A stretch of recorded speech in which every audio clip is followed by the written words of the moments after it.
Brand positioning. Tell your customers what you want them to do. Why leave this critical task to chance when you can simply tell your customers what you want them to do? If you fail to place the brand's positioning on package, you're putting the success of your brand in the hands of customers who may or may not understand the value that your brand delivers. Control your brand's value proposition. Never force your customers to determine on their own the value your product delivers. You need to control the value proposition of your brand to the end customer and tell them and demonstrate to them what this value is and what it means to them.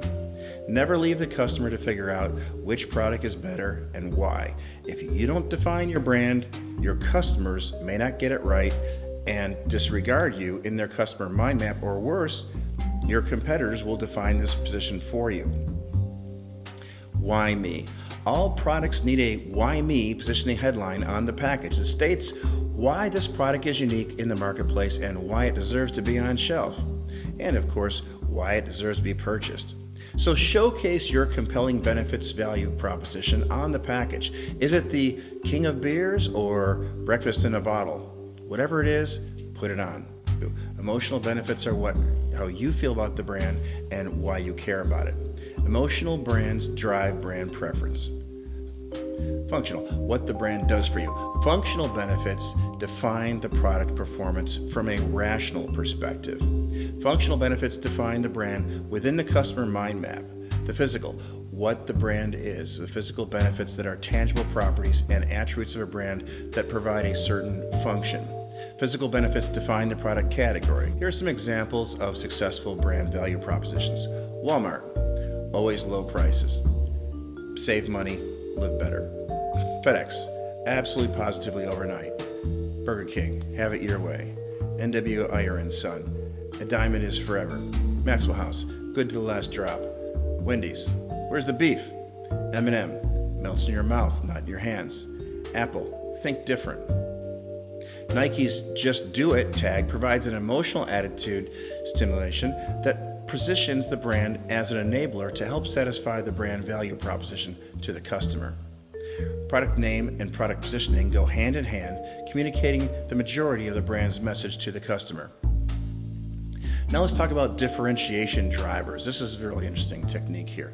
We want to identify the differentiation drivers within your category. Differentiation drivers are the core differences that separate a market category into product use segments or subsegments.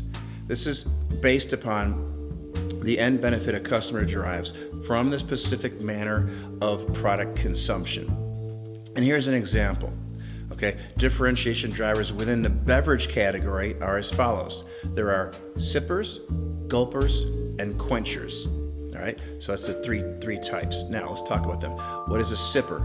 Sipper customers are interested in quality over quantity. They enjoy savoring the product, the moment for a product experience. They consume considerably less product than the gulpers and demand higher quality with refined taste profiles. Sippers are willing to pay a premium price for the product they desire.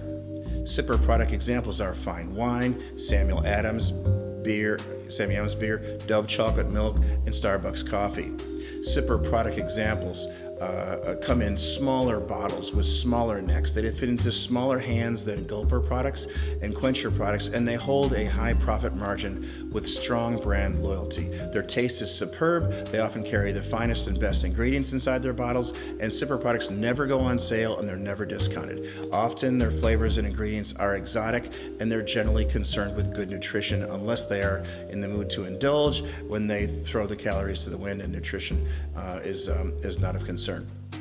Gulpers. Okay, this is a different customer profile. Again, within the beverage category, gulper customers are interested in quantity over quality. Their consumption is quicker and faster than sippers, and they're less interested in taste and more interested in satisfaction, measured by a sense of fulfillment. They tend to look for larger quantities at a value price. So give me some examples of gulper products, okay? Well, Dean Foods has a milk jug.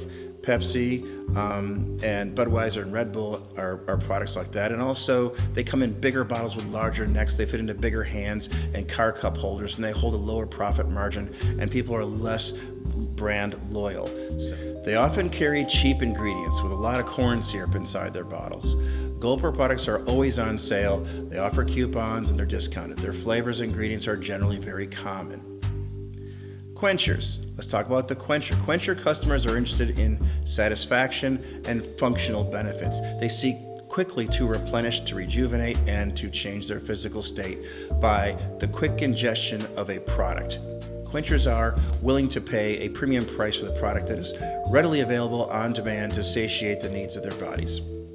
So Quencher product examples might be Powerade, Gatorade, or even simply lemonade. Quencher products come in big bottles with large necks and sport closures to replenish quickly, and they fit into big hands and bicycle cup holders. They hold medium profit margins and offer some brand loyalty-based convenience. Their taste is light, and they often carry vitamins and functional nutrients inside their bottles. Quencher products are found on sale, they're offered with coupons, and they are discounted. Often their flavors and ingredients are imitation fruit. Know your category of differentiation drivers within your subject matter. Customers find appeal in each of these three beverage categories, the differentiators at different times of the day for different reasons. They share commonalities in the product use and benefit and define subcategory segments that drive the category. So knowing these differentiator drivers are key for your market segment. It allows you to accurately view and perceive the overall category with objectivity before you begin to position your product or brand inside one of those categories. Brand architecture. This is the structure and hierarchy of a portfolio of brands within a corporation and the way these brands relate to and are differentiated from each other. This is so-called brand architecture. Brands may fall under many types of structures. Here's a few we're going to list and talk about for brand architectural models. Note that every brand may not fall under any specific given architectural category, but we'll look at a few here.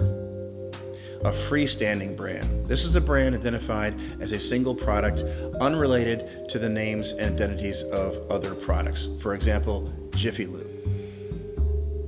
Co-branding. This is where two brands join talents to deliver a product. For example, Pillsbury and M&M's might get together to do a Pillsbury M&M flavored cookies. Corporate brands. Sub-brands that exist within a portfolio of brands. Maybelline is a sub-brand of corporate parent L'Oreal, but it acts independently. Formula 409 is a sub-brand of the Clorox brand portfolio. Designer name brands. This is where the designer's name is actually the brand, such as Jack Nicklaus Signature Golf Courses or Isaac Mizra's Fashion for Target. Endorsed brands. These refer to brand hierarchy where one brand is endorsed by another brand, such as Polo by Ralph Lauren or Craftsman Tools by Sears. Monolithic brand. This refers to a brand hierarchy where every brand activity, regardless of category, falls under the monolithic brand name, such as the Virgin Group, where airlines, recording, spacecraft, and hotels all fall under one name. And then there's the multi-brand strategy. This refers to a brand hierarchy where two products owned by the same firm compete for the same market share at the same or varying price points within a market segment, such as Schering-Plough's Afrin and Duration nasal spray products. Afrin and Duration are the same formula, but Afrin is positioned as doctor recommended and sells for a premium price point. Duration is positioned as a 24-hour relief and sells at a medium price point, and the formulation is also privately labeled for retailers at a price-conscious cost point. Licensed brands. This refers to a brand hierarchy where an equity of a brand is licensed to another party, such as Monogram Foods hot dogs, which are sold under the NASCAR brand license, or EA Games Harry Potter licensed video games. And private label brands. This refers to a brand hierarchy where products are manufactured by third parties to the specification of a retailer, distributor, or manufacturer, such as Walmart's Great Value brand or Costco's Kirkland label. All right, let's talk about why brand architecture is a demanding sport. Considering the massive merger acquisition mania of the last century, it's amazing that we have much of anything left in the form of brand architecture. Let me give you an example of a few hoops that brand architects have had to jump through across the years. The forerunner of Post cereals was acquired by Jell-O and Maxwell House brands, which changed its name to General Foods Corporation, which was acquired by the Philip Morris companies, who merged with General Foods and Kraft Foods to form the Kraft General Foods division, who in turn acquired the cereal brands of Nabisco. So you can see the issue. So Kraft General Foods then reorganized into Kraft Foods, which currently owns the Post cereals brands. As of this writing, the firm is now merged with the Heinz company, which is now called the Heinz Kraft. I'm just glad that I'm not in charge of this brand architecture for these guys. Coming up next is storytelling.